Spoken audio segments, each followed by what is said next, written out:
All right, everybody, welcome back to the podcast. My name is Silas. And I'm Aaron. And I'm Zane. And today we're going to be talking about a lot of different things, mostly to do with Burnout. ooh, I guess. new theme song. I Not bet sure it's if like I'm a an 80s fan. song. It is. Oh, really? Burnout the Night. Oh, that was Blue Oyster Cult. Not a good group. Yeah. Yeah, never mind. Blue that. Oyster Don't Cult. look that up. Yes. So anyway, today's goal for your podcasters is for us to all keep our heads close to the microphone, Ooh, okay. especially Dad. So if you hear it and his sounds quiet, know that it's And not if you've an had audio. to turn up the mic in the past, whenever I talk, I ask your forgiveness, please. Good job. I'm so sorry. That was humility. I don't want to be, a hindrance to you growing. Amen. That was Amen. solid. That was Did you well get that, said. Mom? Lori? So I thought real quick we'd each do like a 30-second life update. Wow, and that's a long time. we would start with Dad. Oh, okay, well, Surprise. I did have a hernia surgery, and I'm now hernialess. What? Hernialess. And I'm really Hernialess is sore not a sitting here this word. morning. So there you And go. he's not allowed to lift anything heavy, right, Lori? Even though this podcast is sort of a heavy A load, lot of expectation. there's a lot. He's Yeah. carrying I'll do it my all. best. Yeah. That's Yeah. my life update. That's a pretty good life update. And we're getting ready for Christmas break. So that'll be nice. All the kids will be leaving Friday, Saturday, and then All your students, weeks. not your Yes. children. Yeah, not my kids. The future Send your boys. kids away for Christmas break. That would be a good break. That might be a hot take. It might be. Parents do need to get away once in a while. Yeah. Have a little alone time. You get away right after remember why Christmas. they got married. Still love each other. Mm. Zane, do you remember why you got married? Give us your life update. Well, You right got married now, 2 weeks ago. How long has it been? it 4 was months? like 3.5 months ago. I Oh, think. sorry, are you keeping track? We update each other every week. Oh. How long? That's so sweet. Yes. So right now I'm Yes. working on getting Christmas gifts for Elizabeth and keeping her out of my closet so that she doesn't Oh. Sneak a peek. sneak a peek. What are you getting her? This will come out after Christmas. Are you sure? Yeah. No, I'm not sure. Wait, what's Ah. today? Well, she Today's will the- watch it as I soon as think- we release it. I think it'll come out after Christmas. Yeah, so what do you get? So what are you getting her? Just some clothes. The big thing is I'm getting That her was a these- horrendously low. Hold on, excitement. I'm Just not some finished. clothes. I'm not Oh, okay, finished. sorry. Okay, thank you. First of all, a big thing is she's never done stockings before, and my family Ooh. always She doesn't did wear stockings growing up. Or she doesn't stock- No, Like, she doesn't stock She people? doesn't do Christmas stockings. You know Nice. that you hang up and you put gifts in. She's never That's done satanic. that, so we're doing hers. Is there a the reason first they time didn't this do year? that? Out of curiosity I don't know. and judgment? It's They not. couldn't afford I don't think socks. it's like a conviction or anything. I think it was just not a tradition. It in their wasn't a family. hill to die on. Yeah. It wasn't. Wasn't a a I would hill love down. to know someone with a conviction against stockings, and There love probably to is have that somebody. conversation. There are people with convictions about trees and stuff. Christmas trees. Oh, There you go. well, yeah. There's a A verse lot of in people say- I had Jeremiah a which friend talks who was about that. allergic to Christmas trees, and her mom still liked the real ones, and it fell on her one year, and she had this allergic reaction during Christmas. They had to go to the hospital. Wow. It was sad. I like that. All right. So I'm trying to think of really. I'm trying to think of a really funny Christmas pun, but I don't have any. You don't have any life update? Oh, we're getting there, but I was going to ask something about what you said. Oh, Martin Luther apparently came up with the Christmas tree because he says it represents the Trinity. That's one of the stories. Probably a wives' he tale, went but out and chopped Martin it Luther. down. It was The- Klaus. Haven't you seen that new cartoon? 3 points. No, it was Dad, Martin it's Luther. not. Netflix doesn't always say the truth. I'm pretty sure they do. Hmm. Somebody had a birthday life update. Oh yeah, my Oh, life update Silas is Knight. I'm a senior citizen. Well, you're 20? 20. 20. Oh, you're older than that. Huh? Yeah. How old are you? That wasn't real, right? I don't know. I You're older than 20. 2 kids. I've You are graduated not a college. senior citizen. I am now 27, which is Man, you're old. 1 year closer to being Dead. irrelevant. Yeah. So I'm It's actually not true. 29. I know you've already hit that Yeah, point. you just You hit proved it his point. earlier than most. Are you kidding me? All right. So Zane's my local's favorite old guy. I'm not old. Okay. So today we're talking about something near and dear to all of our hearts, and probably something very convicting, maybe just to me. We're talking about burnout. Yes, Mm. we are. And are we feeling that this year? But I would say this goes back to a previous podcast. So you can go back and listen to some of the prior ones. There was a thing on when you choose the hills to die on, right? Like whether it's sports or music or, home co-op or whatever you're doing with your children or even just in your marriage, all those things got to continually be evaluated as to like, are we still in this for the reason we got into it? Yeah. And it's still giving us what we thought we were getting into it for. And sometimes that's just a ministry. But sometimes it's experience. I wrote down some things like, maybe if it was sports, you wanted your kids to develop teamwork, make friends, right? But when does something like that become burnout, right? As a parent, you have to keep evaluating. And what do you guys' thoughts on that? Well, I think one thing I wanted to bring up was how family culture really matters here. Okay. Because I think whenever parents are used to just filling their schedules and not leaving any room for rest and not practicing that themselves, then it's kind of hard to teach your kids that. So I think it's kind of like this top-down kind of approach that we have to have. So, I mean, really, we're talking about burnout, not just in our kids, but also as parents. Oh yeah. Yeah. I mean, you're the chauffeur, so you're driving the kids everywhere for a long time at least. You are sitting there watching, the weekend tournaments or the several times a week games. Then it goes from one sport to the next, from one child to the next, or music event, whatever it is. And none of those things are wrong. It's just a matter of, again, are you getting burnt out? Is it all of a sudden the goals that you thought you were getting, right, or you were pushing towards, now you're starting to get consequences instead? Friendships that you don't like with certain kids of your children. Maybe things like you haven't had family worship in, a couple of months because your schedule's been too busy. You could have even your own time with your wife is like very limited. You just like two ships passing the night kind of a thing. It's like, okay, we wanted our kids to have an experience. We wanted them to have friends, but now our family is like suffering greatly. And I'd be like, okay, then you need to like reassess that. I think you're just asking the question of, is this really worth what we're putting into it? Yeah. And I think just to say it from the get-go, I think it's totally fine to make a choice at one part in your life in the fall when you're saying, okay, let's do this sport. And you get 3 months in and be like, this is just not worth it. Like, this is not what I thought it was going to be. And that's fine. I think that's just part of life and figuring out parenting. And I don't think it's all wrong to say, we're going to finish this and then probably never do it again because it's just not worth it. I think that oftentimes we do things and then we feel like, okay, well, they did one season of sports, so we're kind of tied down for the rest of their lives. And then you kind of shoot your whole family in the foot for that. And this goes into all kinds of areas. I mean, even as an elder in our church, they have like term limits. And part of that, I think, is to keep, fresh blood making decisions. But, I think it's also because you do get burnout. You do get like tired or things like that. I had one of our church members come up to me last week and was asking about like, because when they agreed to teach a Sunday school class, they didn't realize, oh, this is sort of like an ongoing obligation. Or people think it is, at least. So they were worried about like, well, what's going to happen to our, our reputation, or are we like bad people if we don't want to do this again next year? Did you say yes? No, I was like, well, why are you reevaluating it? And their reason was they have 2 little kids and they're getting ready to have a third, and they're just like, we kind of need to be more present at home and more, not that they're going to skip church, but like, it's just one more obligation that they're just not really thinking is good right now. Who is this? You don't need to know. Well, I want to know who's pregnant. I'll tell you later. You have this conversation a lot. You're so nosy. But I think it's really good that he was asking the question. Yeah. Because it's not just, he wanted an outside opinion from somebody who has, a lot of kids. And it's just that, again, what's the goal in this? And serving the church is a fantastic goal. And yeah, it might be for a season, then somebody else comes in for another season, and then maybe you go back again. It's not once we commit, we're in for life, other than things like marriage, mortgage, things that start with an M, apparently. What else? Well, I think I really like the point you're bringing up when you're talking about goals, because I think that's where it needs to start. So as the dad and the mom, you guys are going to be setting the vision for your family. Like, what is our family going to be focused on? What are we going to prioritize? And like I said earlier, that's going to have this trickle down effect. So it's hard in the moment if you don't have those clear goals laid out or a vision for your family, and that hasn't been communicated, for you to say no to your kids, because then it feels like, oh, I'm just being mean, or I'm being selfish because I just don't feel like adding another thing to my plate. Yeah. And I think that probably tends to be what ends up cluttering family schedules, is they're trying to, be selfless a lot of times. I don't think it's like necessarily, I think there's like pure motives in it. But quickly that can evolve into, we're barely surviving, overcommitment. And so if you have clear goals for your family, like, we want to prioritize family time in the evenings, right?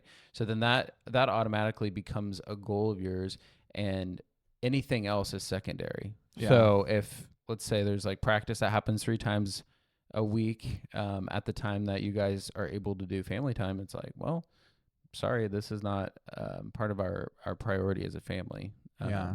And obviously, like, there's times where you can change that if Right. you guys feel like you're achieving that in a different way. But I think, having clear goals and a vision, not just in your head, but that you're communicating to the whole family. And that doesn't mean like when you tell your kid no to something that they're just going to be like, thanks, mom and dad. Like, I'm on board with the vision. What? But I think they probably won't be for a while. probably not. But I think the more that you are able to communicate that to the family, and it's not just based off of my emotions or how I'm feeling, or whether I'm feeling tired or not, it kind of gives them a bigger picture. So for you guys, what family's supposed to be. so bringing it back to you and Lizzie, right? You guys got married 4.5 months ago. Mm-hmm. What are some areas that you guys have overcommitted in? Have you had a situation where you're like, okay, we've done too much here. We got to pull back a little And you bit. can't say future men because I need you. So And you can't say future families because we need you. So anything for anything those other two. than that. Yeah, so we have definitely overcommitted, I think, with a lot of things. We're both very social, and we know a lot of people around town, so we could fill up every night, every like little bit of free time in our schedule. Wait, And are we you just saying you're really popular? No, I'm not trying to brag. It's honestly like a pitfall of both of ours, because we both want to like do everything. Yeah. Right. And in a tight knit community, like, it's really easy to do. So that's one thing this next year we're both wanting to commit to for just our marriage, is not saying yes right away. Like, we're going to be like, we're going to talk about this. We're going to pray about it. We want to leave margin in our schedule. Right now we have like a date night once a week set aside. And that's been really good for us. But what we both realized is that still leaves like little time for just resting. Yeah. So we want to do better at that. But yeah, just in general, like, social commitments have been a little overwhelming. Yeah. I think when you're, because this is a parenting podcast, when you're dealing with kids, right, as part of that equation, it's fair to like, okay, we tried this soccer club thing for a season or a couple seasons maybe, or we did this instrument, and, we see the value of persistence. We see the value of, making kids do lessons or whatever. But I think we have to also just be honest with like talent, interest of the kids, and where does it possibly lie in the future of that kid? A small family, 2 or 3 kids, right, in the family. Yeah. Yeah, sure, dude. I mean, probably more activities than You a have big a lot family. more leeway with your kids and sports and stuff. Because it'll meet some of your expectations of social interactions with kids, opportunities for your kids, just fun, right? But you keep upping those numbers, 6, 7, 8, 9, 10, whatever your family's going to be, your quiver.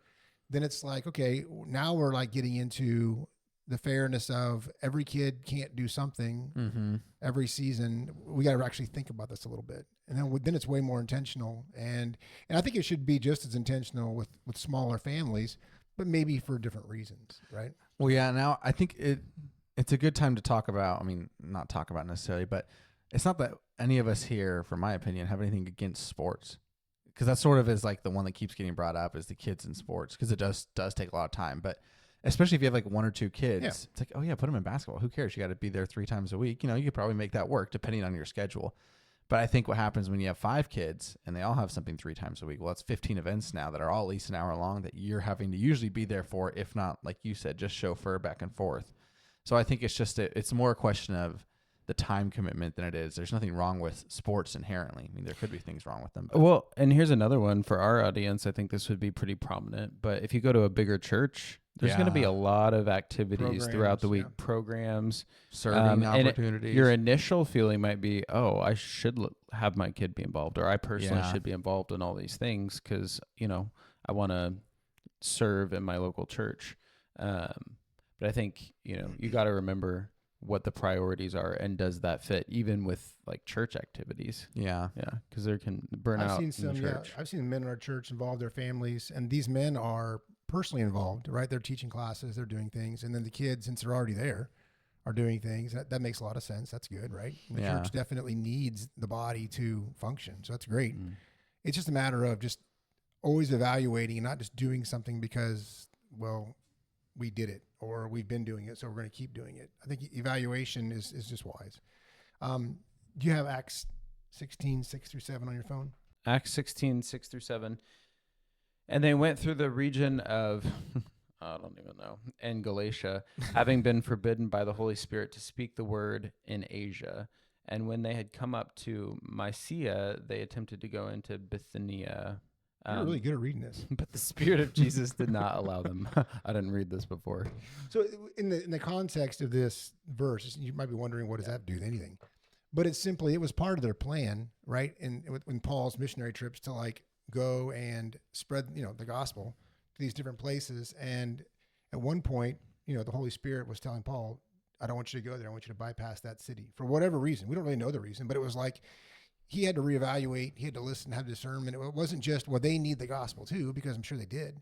But there was a reason that season wasn't for that group of people. There's a reason the Holy Spirit wanted him somewhere else. It could have been Paul's protection. It could have been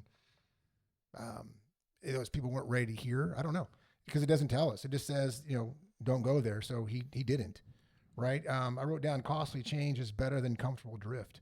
And lose what hinders. Wait, say that again. Costly change is better than comfortable drift. Because we just kind of like keep doing the same thing, and slowly it becomes obvious that we're not in it anymore, or we're just sort of going through the motions. Our kids see it, we see it, right? Costly change means what Zane said a second ago. It's like you sit down and talk to your kids. It's going to kind of hurt a little bit, especially if one really, really loves it. But you're thinking, but as a family, other than his social life, there doesn't seem to be a lot of benefit to this. And there is a lot of family cost for this. So we're just going to have to not do it every season, or we're going to skip a couple seasons, or, we're going to pick something where more of your siblings can get involved, including you. Again, this is just you as a dad and mom being proactive. So if overcommitment is sort of the enemy we're discussing, what's the alternative? Like, what should a Christian parent be looking for in terms of setting up for their family and being intentional about? Like, what's the alternative? So when you mentioned a minute ago, if you have just like one or two kids, right? And you said, taking them to the basketball game might be 3 or 4 events, a week, which is, the practices and maybe a game, big deal, right? That's okay. And I would say, especially if the dad or the mom, depending on which kid's doing the sport, is in the car driving them home, and you think, okay, this is our time to talk. We assess what just went down in the the practice. How was it? What'd you learn? How were your interactions? Were you good testimony? Then let that just go straight into other discipleship areas. And by the time you get home, it's like, okay, well, he had fun. He's learning teamwork. We did our discipleship. It's like it does it for you. Yeah. If you're thinking it through. Now, if you got 4 other kids in the car, or 2 babies in the car, and you pick up the 8th grader from junior high, practice of some form, it's not likely discipleship is going to happen. Because he doesn't want to open up in front of the kids, or the kids are bawling and mom's just trying to quiet them down, or she's frazzled because she just came from getting groceries and doing something else. Now she has to go back because the practice, ended earlier than she realized, whatever the story is. But we've been involved with families for years, and this isn't abnormal. This is this is what families go through. And I'm just saying, evaluate it, figure it out. Again, why did you choose that hill to die on in the first place? It's not bad.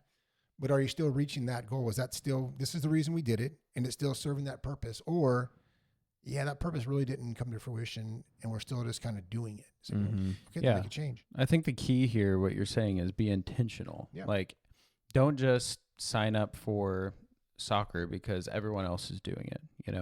Don't just say yes to things because it feels right in the moment, or you did it when you were a kid, or any of those types of things. They're not good reasons to bring that into your family schedule. So he's saying be intentional. If you're able to incorporate that in the family and it's working towards the goals that you've set, then make time for it. But while you're doing it, it's not just you're checking the box. Right. It's like, even if you let your kid go to youth group, it's that conversation on the way home in the car. Well, what did you guys talk about? Well, what did you think about that? Like, you're not just outsourcing discipleship or any of those types of things. Because I think that just becomes this idea that, if I've got my kid involved in all these things, then they're good. Now, on that, I would be super happy with, like, if my kid was in youth group and he, we're driving back because he's like, let's say 14 or 15. He's not driving yet. Mm-hmm. And we're driving back, and I'm asking him, what did you learn? Who did you talk to? Because I know that, at least in my world, and we have 9 boys, so I'm now on, Angus is sort of the last one right now because Nash, just got accepted to go to college. So he'll be, doing that little thing. And I told him in our discipleship the other night, I said, okay, how fast you hook up with other men over at college, meaning like your professors, the dean of ministry over there, like Ryan Knight, those kind of guys.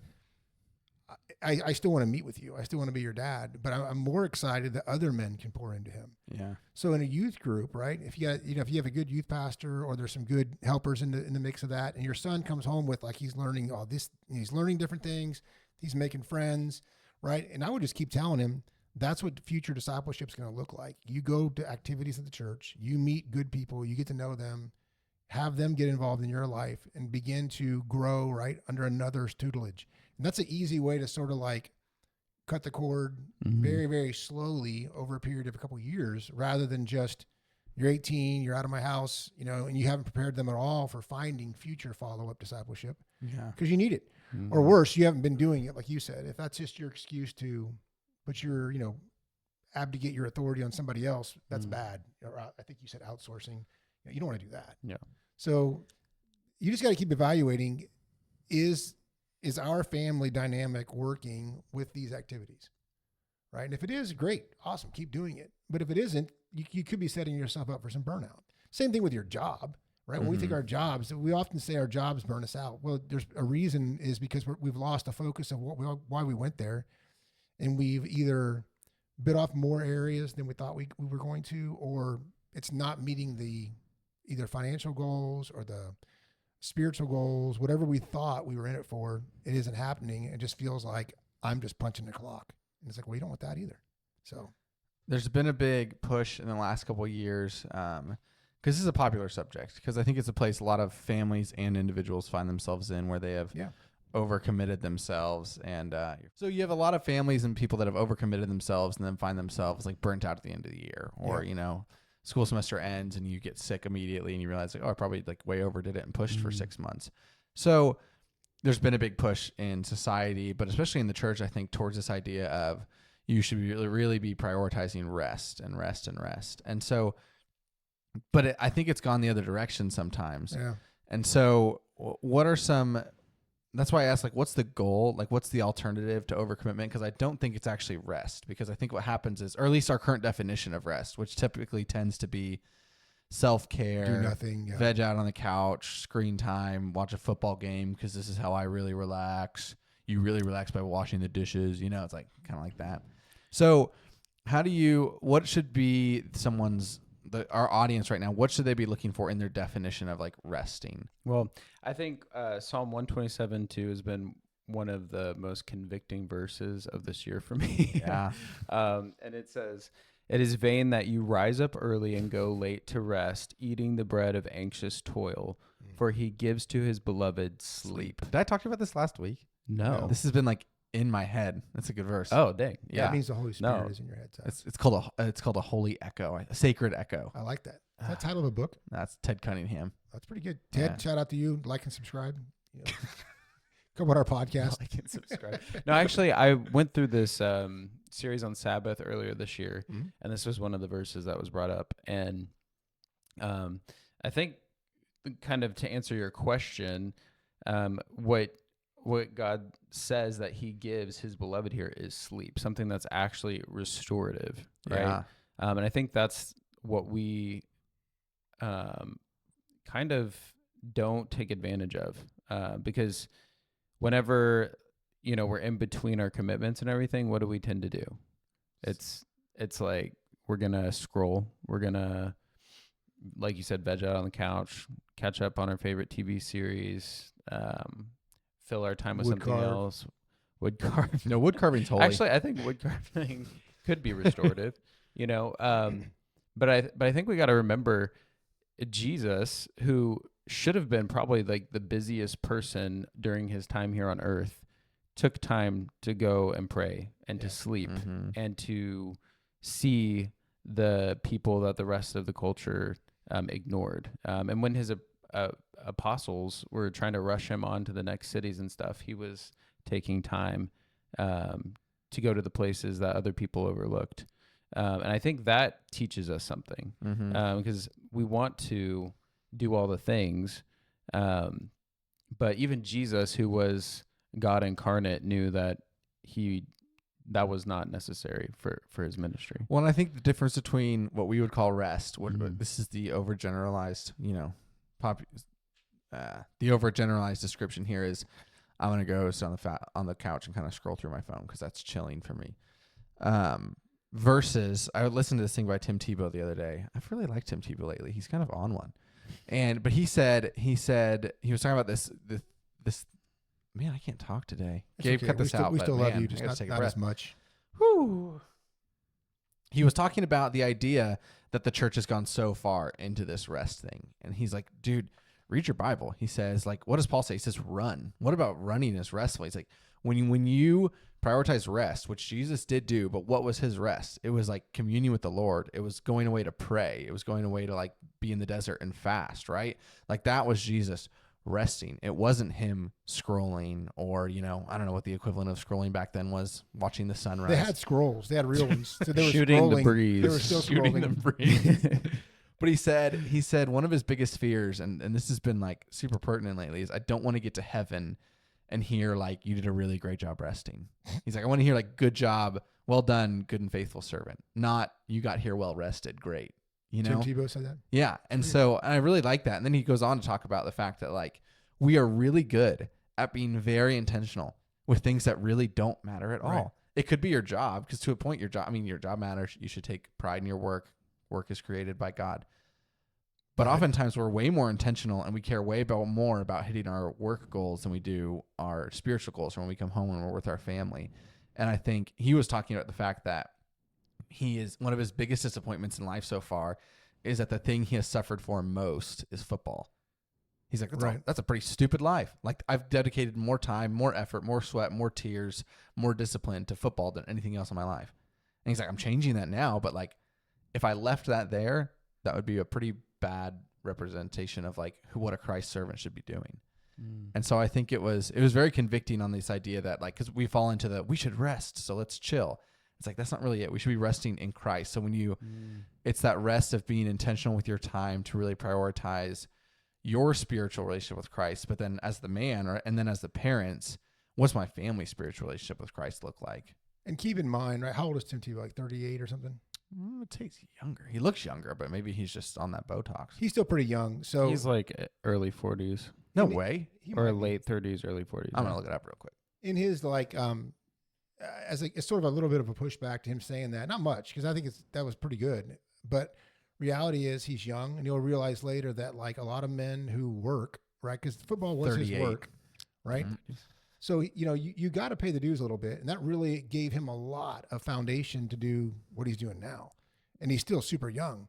So that's not necessarily, I don't want people to hear this podcast and think, oh, I need to rest all the time. Or I must have burnout because I'm tired. It's like, well, I think like you said, just maybe refocus a little bit. But we're talking mainly like parent stuff with our kids allowing us or causing us to burn out. Just keep evaluating. That's the main thing. There's when you look up Philippians 3:13. Yes. While you do that, Dad, we talked about this a little bit recently. Not super recently. I don't know if you're going to remember this. But the idea of... I remember a lot of things. You forget a lot of things too, respectfully. About this idea that in America, the idea that your family comes before everything. Right. And where's that right in this scenario? And where's that... We talked about it, where it goes wrong when it comes to like... Because the Bible never says that. So I think it's like this morning, actually, my wife's brother is here visiting from Idaho, and he was asking me if I would reach out to a friend of his who has 6 little kids. And apparently this guy used to be an amazing guitar player, still is, but he sort of had to set it aside because of just, it's not his job. He doesn't make money with his guitar. And he would literally play 3 or 4 hours a day, and it became a big point of contention with him and his wife. So he kind of gave it up. And now he's like, where does it fit in my life? And I just want to talk to him and try to encourage him in realizing you might be in a season of heavy commitment to kid activities, like helping your wife survive a house with 6 little kids running around. And yeah, your guitar might get a little dusty for a while, if it's not how you make your living. Now you can use it for devotions, right? You can use it. You can play at church if that's part of your ministry. Teach your kids. Exactly. And just to find ways to incorporate your things that do make you rest, because he gets like joy from that. Yeah. And then maybe in the evenings, right, when the kids go to bed, if it's not like you just practicing scales, driving your wife nuts, but like soft, soothing music that's, learn a new finger picking style. But it's evaluating. It's just not the guilt trip of, oh, that's an idol, I can never play it again. Yeah. Or, well, I guess once you have kids, your life ends. In some ways, that's true. I mean, I didn't carve for probably a period of about 15 years because we were just too busy. I mean, I had to earn a living. I had a lot of little kids. And then when COVID hit, we got back into it a little bit. So that was kind of, it's been fun again. But that can't, I'm not at a point in my life where that can be even close to a priority. So. Yeah. Mm-hmm. Yeah, I had that verse, Philippians Okay, 3:13. It says, brothers, I do not consider... 3:13? Yes. Yeah. Okay. Brothers, I do not consider that I have made it my own, but one thing I do, forgetting what lies behind and straining forward to what lies ahead. Right. And the only reason I included that verse, kind of a weird one.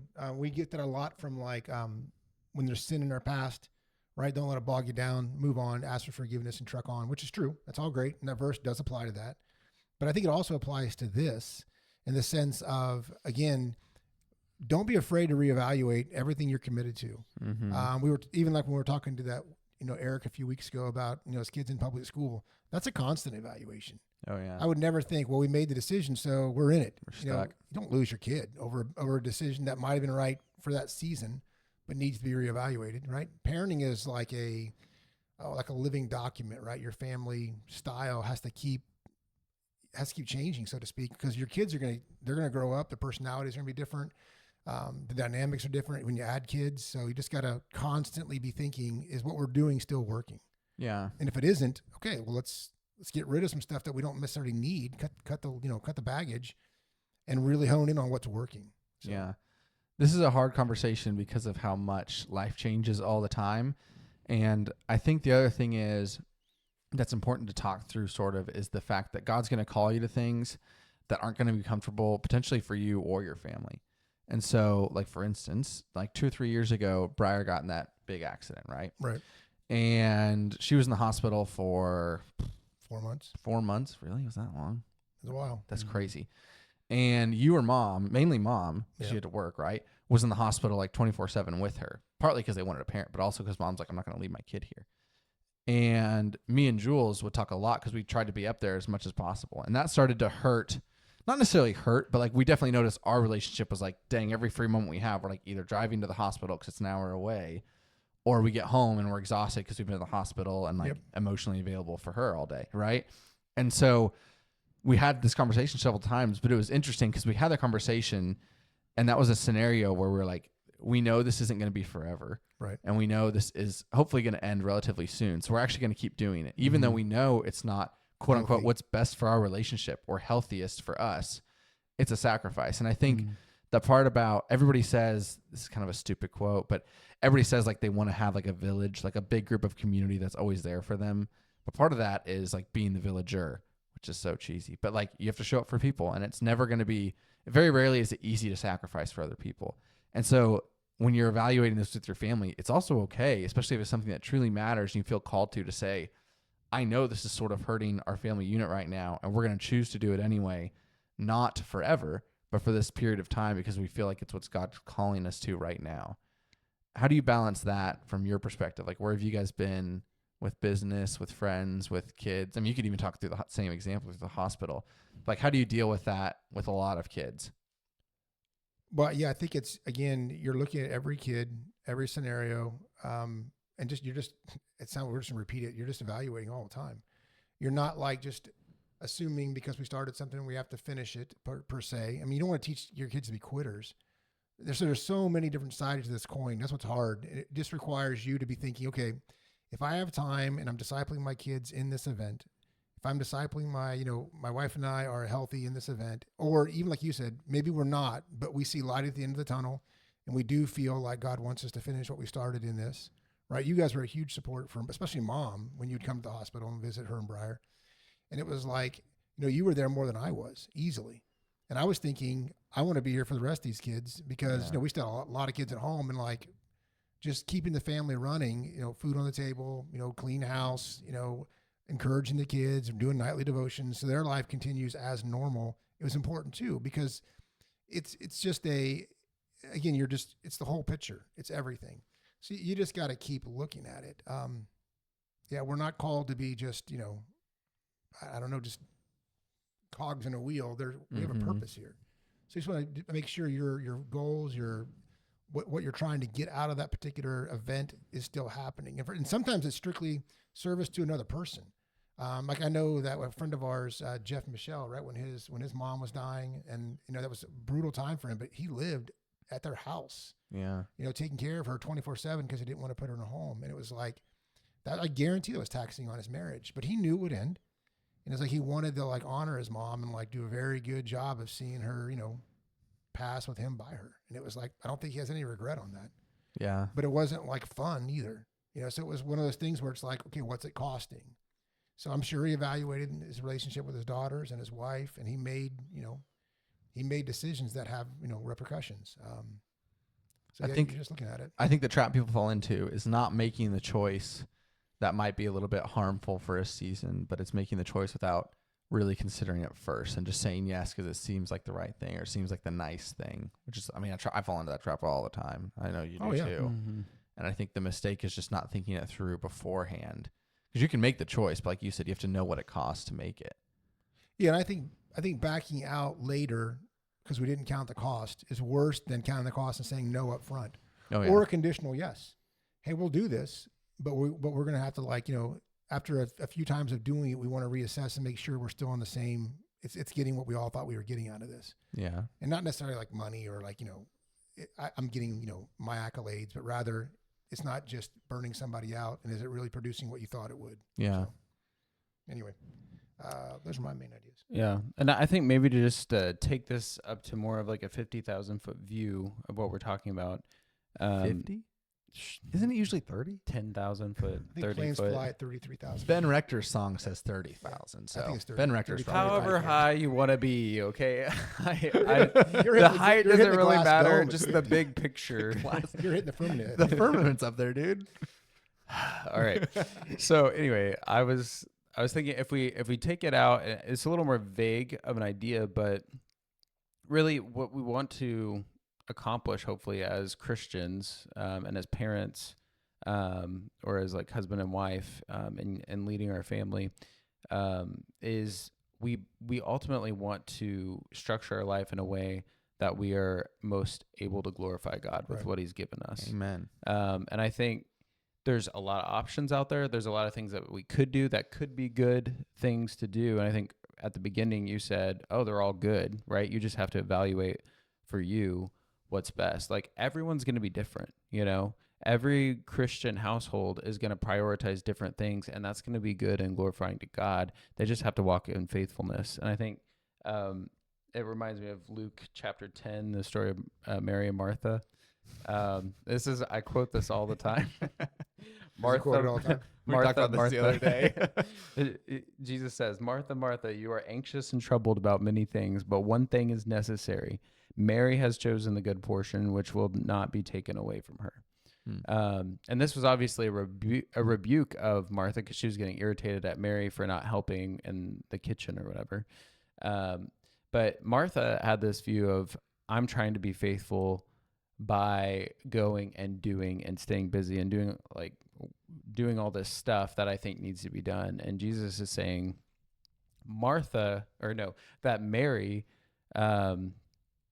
understood the plan, right? She understood what was most important in that moment. And Jesus was present, and it was being with him, right? Those other things can wait. They can be done later.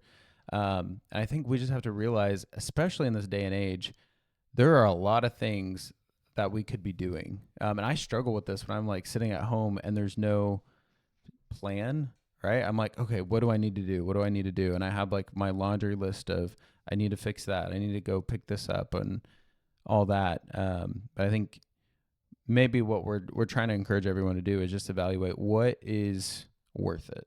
Mm-hmm. What is the vision that God's given you as a family, and does that decision fit into that plan?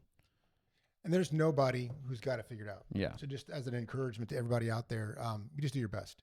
And we'll all look back with some regret. We'll wish we'd poured in a little deeper to our church or to our neighbors or to our, our parents. Like I've been thinking about that a lot lately as my parents get older. It's like, you won't have the opportunity once they pass on. So it's like, you just want to keep evaluating. So I think it's a very good, admonishment to all of us. Just keep thinking it through. Are the goals still being met? Is it healthy for our family, what we're doing right now? Because it is like, it's weird. It's a 10 commandment, right? Remember the Sabbath day to keep it holy. It's like, the big 10, it does matter. You want to have the right amount of rest, but we also don't want to be, like you said, like, well, Tim Tebow said, get to heaven and be like, you can say me. You rested well. So. I think the metric that all families should be using is not, are we resting or are we busy? But it's like what you said, Zane, is, are we glorifying God with what he's given us to be stewards of? And I think because family can become an idol and rest can become an idol just as much as overwork and overstress can. And I think I've seen that in people. We've done that before where it's like, we're going to just prioritize us and say no to everything. And it's like, well, you just disappeared from your community and you're not contributing at all. So that can become just as much of an issue. It's not, it seems to be the overarching issue right now is overcommitment. But the question isn't, are we resting or are we doing too much? It's, are we glorifying God with what he's given and following what he's called us to? And that's a horrendously hard question because, like you said, it's never one you'll have the answer to. It's always one you'll be looking at and wondering. And that's good. I think that's part of like the mystery of the gospel is you're always wondering like, hey, God, what are you calling me to right now? You don't get a handbook that says, Zane, you're to say yes to 4 nights a week and 1 date night and then 1 Shalom Shabbat day. I wish it was like that.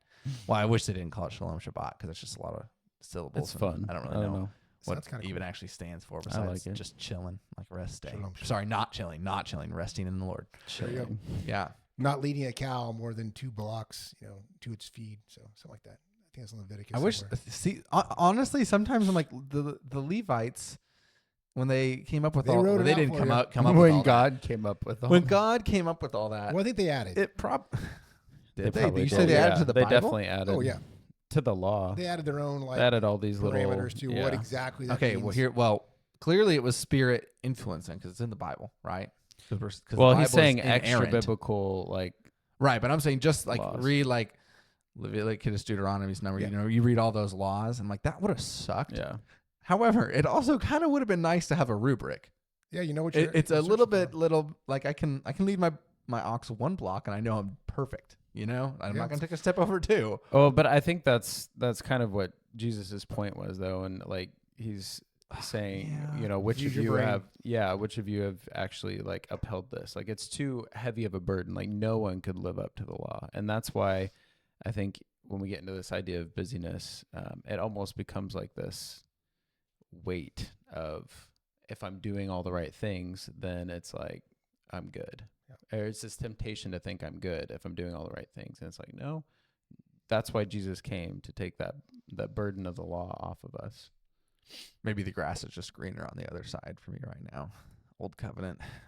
Well, it's weird though. It's It's not. like it's kind of a movement in our culture though. Like Going I back was to talking classical about this stuff. with somebody else. Just give me like a handbook on exactly what to do, rather than me developing a relationship with the Lord, reading, Preach. studying His Word. It's called and- legalism. Yeah, Well, it's also called like not honoring God. Like it's a horrible. But like I think you said it because it's easier to have a handbook than a relationship.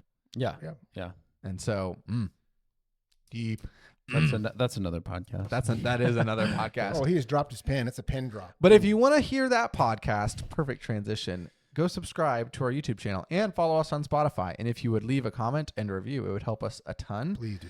And we are sort of wrapping up today, but we're going to record another episode in like 5 minutes, and it's going to be a good one. So come back next week to hear that. And then lastly, if you look at the bio in our description, you can go join our school community, which is where we get to have a lot more conversations. There's live events. Well, there will be live events. We're going to release a lot more specific handbook style courses there to how to parent your kids, because you can use handbooks on your children. Don't take that out of context. You And roll them up and no, it's out of context now.